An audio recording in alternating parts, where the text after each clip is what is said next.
everyone. This is Amy with Rise, and we are interviewing exceptional women in insurance. It's Women's History Month, and I'm so happy to have Kimberly Vaughn on today. Welcome, Kim. Thank you, Amy. I really appreciate the invitation, and I'm excited to be here to talk a little bit about some really important topic and something that is pretty close to my heart. And I've just so the audience can have a little bit of background on me. My name is Kimberly Vaughn. I'm the Vice President of Claims at Amerisure Mutual Insurance Company. We're headquartered in Michigan. We are a super regional carrier, though we do write in all 50 states. I've been with the company about 11 years, and I started leading our claims department about October of 2023. So glad to be here. Yeah, thank you for joining me. So, pretty awesome new role, a lot of responsibility. Can you share how do you maintain work-life balance? It's a Or great do you? question. Yeah, well, I say it's a great question. And if we're being real here, the fact is I don't always have a great work-life balance. And I think it is something that has to be practiced, like a lot of other skills. It can be tempting to let some things kind of take over, especially in periods of very intense events, either at work or in your personal life. And so I think what I've tried to do recently is cut myself a little bit of slack for feeling guilty about not always having the best work-life balance, but to have it be something that is a priority that I can work toward.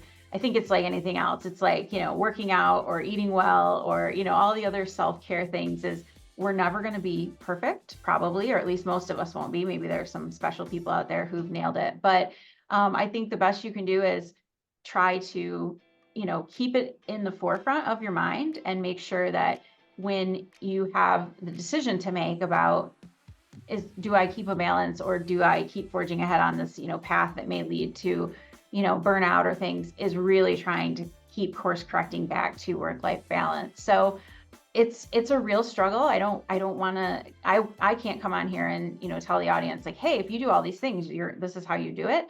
I'm a work in progress, like a lot of us. Yeah, that's thanks for being so candid. I don't think any of us have it fully figured out, but yeah, exercise the muscle, keep working on it, keep moving towards doing the best you can. So yeah, so with your leadership style, can you talk a little bit about how you approach decision making, leadership in your professional role? Yeah, recently I've been working with a career coach, and one of the projects that we've been working on is really getting down to brass tacks about what are my core values? What are the things that I don't want to sacrifice, the things that are the most important to me? And that's been a really helpful exercise. And I think that of the core values that I ended up kind of landing on after going through the exercise, the one thing that my coach said that I thought was really meaningful is the world is not perfect. So if I have four values, my life is not going to be, you're always, 25% authentic and 25% fair and 25% useful and 25% wholehearted. There are times when those things have to be traded off for one another, depending on professional circumstances. There may be a time, for example, where authenticity has to be kind of put second fiddle to, say, fairness. Maybe there's something that, and to be fair to somebody, you have to keep information private and you have to not maybe share as much as you'd like to, because fairness to that individual person supersedes the authenticity value. And so that was for me a very helpful exercise to say, what are the things that I stand for and how do those things inform the way that I lead?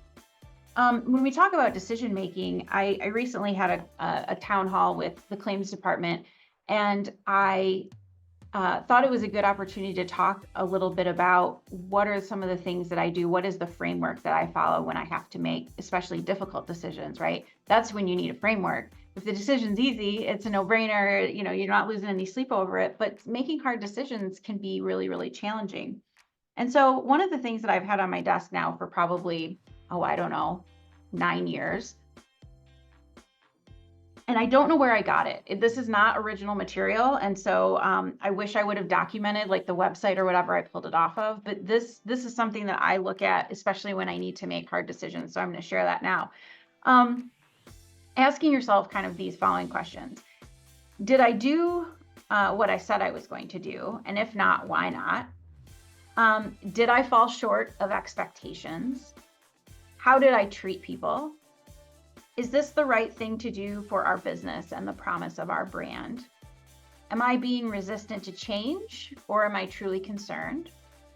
Am I acting in my own interest, or am I really acting in the interest of the organization or the people for whom I'm responsible, right? Servant leadership. And if I could live the day over again, would I do it differently? And I think, those questions are not easy ones, right? They're really heavy in a lot of ways. But I think just asking myself those questions when I need to make a tough decision is really helpful and ultimately helps keep me on what I hope is the best path and has taken into account all the stakeholders that can be impacted by some of the decisions that I need to make. That's actually excellent. And I know I've heard those questions before, so I don't know where they're like what book or what teacher, but that was an awesome share. Thank you for that. Yeah, you're welcome. So, we know each other from lots of networking and seeing each other at conferences and events. So can you talk about what role networking's played in your career and maybe if you have some tips? Yeah.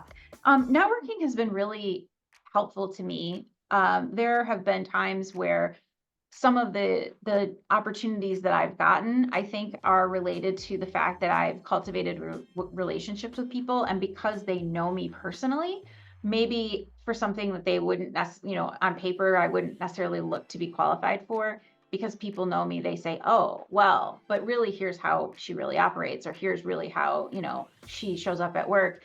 And those things have probably helped me to have some opportunities that, again, on paper, I may not have looked qualified for or been maybe the perfect candidate. I think for me, one of the pieces of advice that I have about networking is, um, in my younger years, I would have been scared to say, like, reach out to someone on LinkedIn if they had a career or they had a path that was interesting to me or I wanted to learn more about, because I would have thought, like, well, who am I to just like bug this person on LinkedIn and shoot them a message and say, hey, could I have 15 minutes of your time or 30 minutes of your time to like hear more about your journey? Or that they would say, no, or I don't have time, or who are you? And I found that now, as I've, progressed farther in my career, people often are very flattered to be asked about those questions. I think because not a lot of people are out and about doing that. It's not like I, am getting 20 emails a day saying, "Oh, can I have 15 minutes of your time to hear about your career journey?" So chances are, if you're asking somebody, they may have time to give to you, or they may say, I don't right now, but hey, could we meet in a month or something like that? I think so. My advice would be, don't be afraid to reach out and talk to somebody or ask to talk to somebody who maybe has a job that you're maybe interested in the future, or a career journey that looks very interesting. It's learning from people and hearing how they ended up where they are that I think really informs and helps kind of expand our horizons. We think about where we as individuals can go in our futures. And I think reaching out to people and asking for that time is a really wonderful thing. And hopefully, if you do that, you'll get some positive feedback and you'll get those opportunities. Awesome. That's some good advice. Hopefully you don't get 100 messages now. I know. And I'm also bad about checking my LinkedIn messages. So maybe I should lay that groundwork in case someone reaches out and they're like, I never heard back from that jerk. And it's like, no, I just didn't check LinkedIn. I'm sorry. So.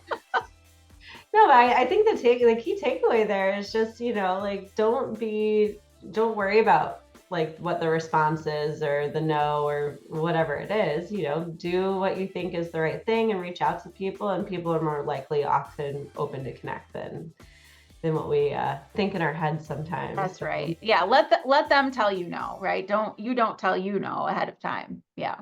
Yeah. If you don't ask, the answer is always no. That's right.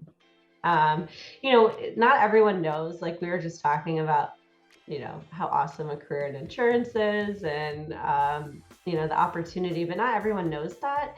What would you say if you were trying to like sell insurance as a career to someone, maybe just getting out of college or something? Yeah. So I ended up in insurance on accident, like a lot of people in insurance. I do think nowadays it's becoming a little more common to end up in insurance on purpose, so to speak, because there are a lot of now colleges that have formal programs.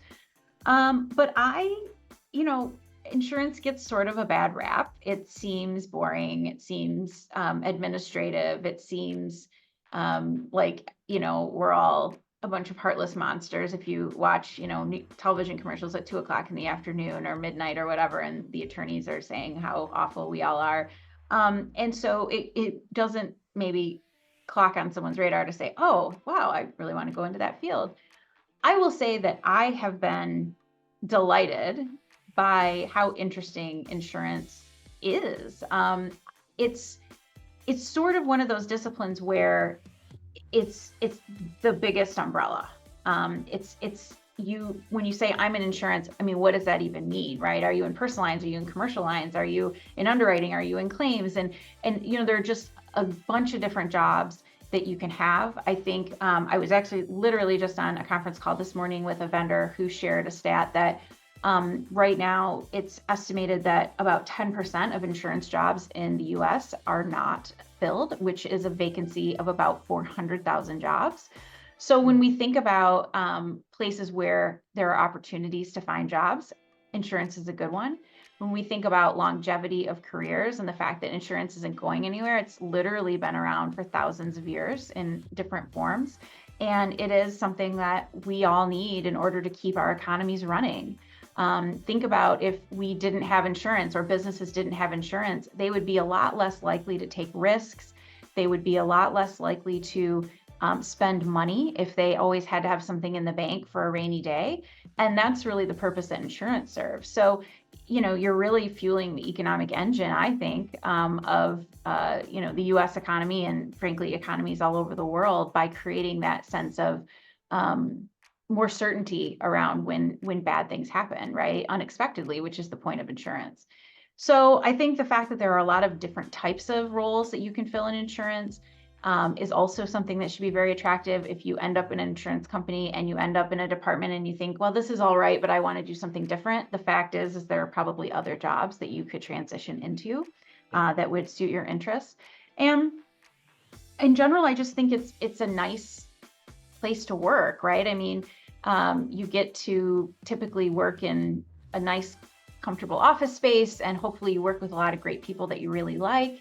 And it's a lot of intellectual work. It's a lot of, if you are a curious individual, I think insurance is a perfect career, especially claims in particular or legal in particular.